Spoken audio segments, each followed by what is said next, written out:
আসসালামু আলাইকুম everyone, thank you for click my video. So আজকে যে বিষয়টা নিয়ে কথা বলবো সেটা হচ্ছে কোন দেশগুলোতে আপনার IELTS এ মাস্ট বি 6.5 লাগে, অর্থাৎ 6.5 থাকলে মনে করবেন আপনার প্রোফাইলটা আসলে ভালো। মনে রাখবেন এখানে আমি লিখেছি যে দেশগুলিতে IELTS এ 6.5 হলে ভালো হয়।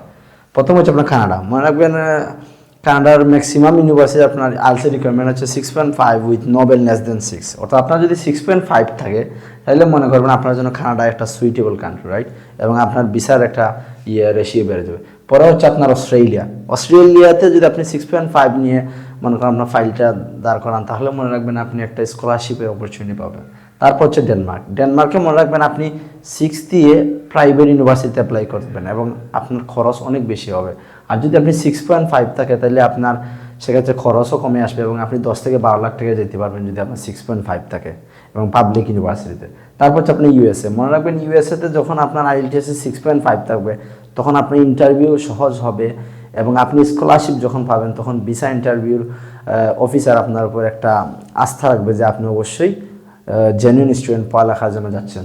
তারপর হচ্ছে আপনি ইউকে। মনে রাখবেন ইউকেতে 6 দিয়ে অনেক সময় ইউনিভার্সিটি অনেক বেশি টিউশন ফি চার্জ করে, বাট 6.5 থাকলে আপনার ইউকেতে আপনি মনে করেন নামি দামি অনেকগুলো ইউনিভার্সিটিতে আপনি পড়তে যেতে পারবেন এবং আপনি স্কলারশিপ পাবেন।